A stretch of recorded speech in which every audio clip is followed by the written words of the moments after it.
বাংলাদেশ আওয়ামী লীগের রাজনীতির সাথে যুক্ত কর্মী সমর্থকবৃন্দ, আসসালামু আলাইকুম। রাজনীতির মানচিত্রে হঠাৎ চমক। কিশোরগঞ্জের এক সময়ের বিএনপি নেতা এখন আওয়ামী লীগের নতুন সদস্য। সাবেক আইনজীবী ফয়জুল করিম নিজেই ঘোষণা করেছেন তিনি যোগ দিয়েছেন আওয়ামী লীগের সঙ্গে। গতকাল ফেসবুক লাইভে ফয়জুল করিম বলেন, শেখ হাসিনা বাংলাদেশে অবশ্যই আসবেন। জয় বাংলা, জয় বঙ্গবন্ধু। প্রধানমন্ত্রী শেখ হাসিনা এবং বাংলাদেশ আওয়ামী লীগ, জয় বাংলা, জয় বঙ্গবন্ধু।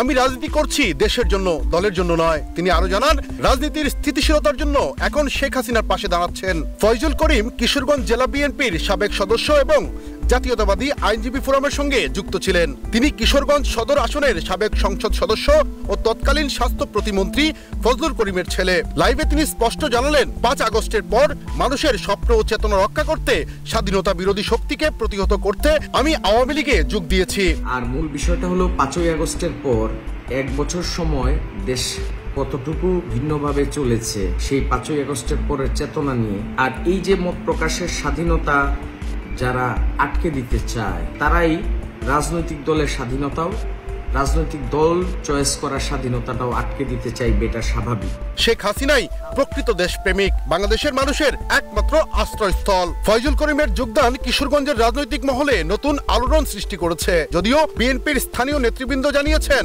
এখন তার দলের কোনো পদ নেই এবং আওয়ামী লীগের যোগদান তাদের দৃষ্টিতে বড় কোনো গুরুত্ব বহন করছে না। একসময়ের বিএনপি নেতা আজ ক্ষমতাহীন দলের সঙ্গে। কিশোরগঞ্জের রাজনৈতিক দৃশ্যপটে এই মোড় কি শুধু আলোড়ন নাকি নতুন পরিবর্তনের সূচনা, সময়ই দেখাবে। এস এম শামীম, সুখবর।